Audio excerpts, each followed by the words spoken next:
talk about the Marte Meo method as an introduction to our series of videos on inspiring interactions with children under 2. Maria tells us a little about the Marte Meo method and how it was developed. When I started to work with parents for children with developmental problems in child psychiatry institutions, the parents asked me when I was able to make contact with their own child who lived with us, information how to get in contact with a child with special needs. A child was. Then I started to think about it. How do I know it? Because I did it in a way unconscious. And that's around 1980.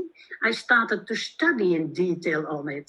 What do normally parents do? So I started to film and to analyze in detail. I started to analyze what parents do where the children develop well. And with the video interaction analysis, I could see it so clearly. And after a while, I started to understand what a big gift it is when you got it from your parents.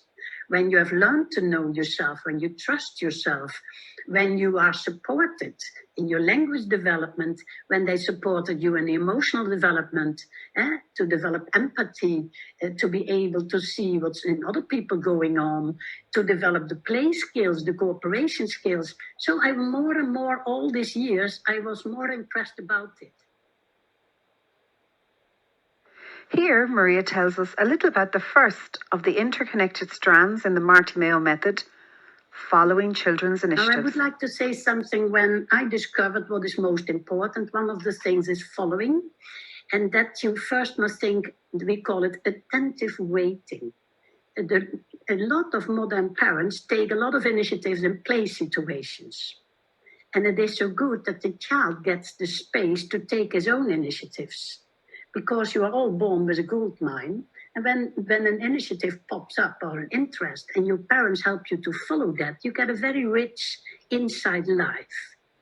And it's for some people very difficult not to take initiatives and say, do this, or you should build a bridge like that, but let the child take the initiatives, and then that's attentive waiting, following the initiative, and then naming the initiative. We know all from brain research. I'm so lucky to work with so many brain researchers to do dual presentations. And then they show me how it works. When the brain is doing something, it's very active to develop the language connected to it. So when the child is doing something and the parents give words to it, the child plays with the ball. You play with the ball. The ball is rolling. You roll the ball to that side. Then the child develops words with the initiatives, but not only that, the nature is so clever. I just studied always natural development support, that not only the child gets words, but when you say it on a certain tone, the child thinks, hey, my mama, she loves my initiatives. Oh, then I can trust them. Oh, and that builds a confidence when you go to play then later with other children. You think, I have some initiatives. Maria now tells us a little about the second interconnected strand of supportive development, positive leading. So, attentive waiting, following an initiative and naming is for free situations. But then, in structured situations, the child must learn to do what must be done. And there are a lot of people, modern people have questions the whole time. Would you like to go? But the child should learn to build behavior models. So positive leading is telling the child before an action moment how you want to have it. So to say, you can sit there. Yeah, you can give me that. Perfect. Okay, now I use this. So in that interaction, the parents take much more the initiatives and name themselves. So they go to say so that they are predictable. Now Maria talks about some of the elements of positive leading, including the importance of informing rather than correcting. But you should just say what the child can do. You can do, and then you see in the film, parents who are good in leading, it gives such a rest to the children. That you don't ask them the whole time, what would you like? But we have a beautiful film, and there the mama just tells the boy what he can do. And when the boy is doing something a little bit wrong, he puts too much on the spoon to feed his little baby brother. Eh? Yeah. And then it's so beautiful that Mama doesn't correct him. That's positive leading, but she informs him. She says, oh, the next moment she says, before the spoon goes again too big to the mouth of the little baby brother, she says, oh, that's a big spoon for a little mouth. Oh, no, he must open his mouth very widely, otherwise it doesn't fit. And then you see the boy, he is 3.5. The boy think, so a spoon must fit to the mouth. That's good to know. Excellent. And I always say in presentations, can you imagine when the mama only should say, no, not so much on the spoon? He only should have learned, my mama doesn't want that. But when she informs him, instead of correct, he takes it with him. And you see in the next scene, because I always follow how quick do children integrate that new behavior, then he says, a little. Very good. And already he knows. So that's why positive leading, not having the whole time questions, would you like? But just to tell the children, this is the way we go to brush your teeth. And when you follow then all these children, how easy it is when children have behavior models, because that's for structured situation and you need it your whole life to learn to accept leading in the school, in the daycare, in all kind of things where things must be done. Eh? That's why it's so important that children are trained by the parents in a positive way to do what must be done. That is not about what I want, but what I need to do. In this next clip, Maria acknowledges the importance of your role as an early years educator working with babies and young children. This reinforces the huge impact your supportive interactions have on the development of babies and young children in your care. And I think the people who work with your professionals, who work with children up to 2 and with their parents, they are very important. They are the important people because they are the ones who work on the work floor. And I developed this program for the people on the work floor.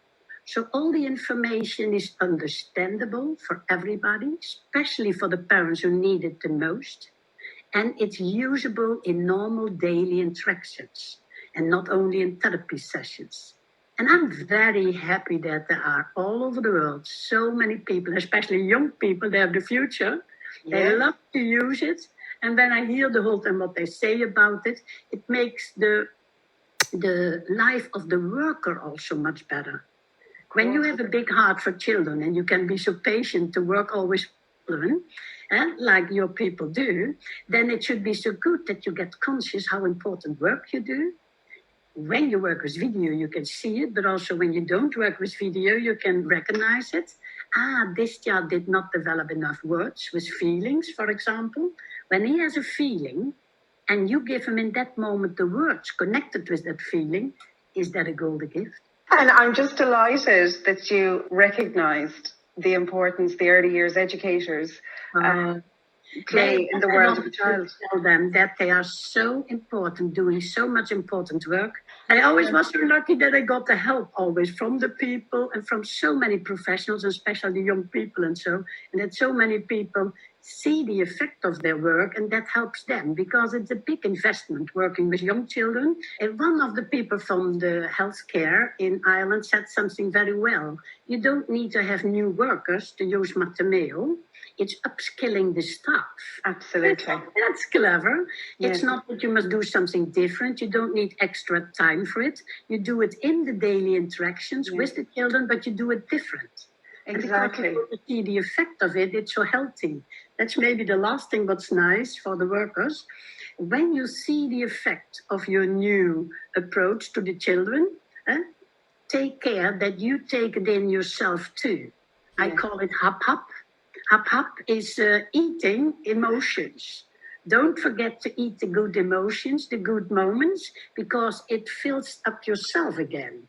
Yes. Otherwise they give and they give. But when there is a child shows, I've made so much profit from this support, after a while, take a moment for yourself and eat that hap hap. Am I good or am I good? And finally, Maria talks about the important relationship between Marte Meo International and Early Childhood Ireland. We have a good history together, We have- and I must thank you because it's very important to spread the news, to have more people to get involved, like I see in all the other countries. And you are working in the same field. And when you feel this works, and when you get so many commands that it works, it's so good because you have, of course, a big, how do you say, a big group you reach. Yes, from people. membership. Yes. The membership, that's Yes. the point. And so it's my pleasure to cooperate with you, and I look forward to our further cooperation. We would like to thank Maria